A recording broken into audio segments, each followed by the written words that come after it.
Evropski standardi za osrednjo mestno knjižnico predvidevajo 13.000 kvadratnih metrov površine. Knjižnica Rotovž se skupaj s pionirskim oddelkom razprostira na vsega 500 kvadratih. Tako v knjižnici tako rekoč vladajo izredne razmere. Zdaj pa so stvari že tako daleč eskalirale, da praktično ni več prostora niti za zaposlene, niti za uporabnike več. V glavnem knjige so zložene že po tleh.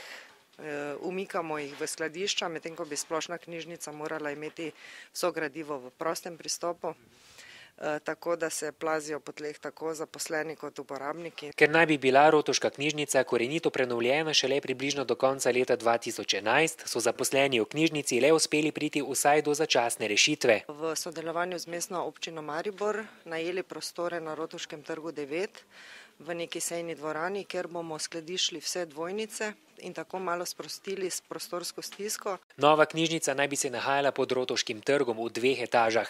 Prav tako naj bi bili posamezni oddelki razporejeni po celotnem obodu trga.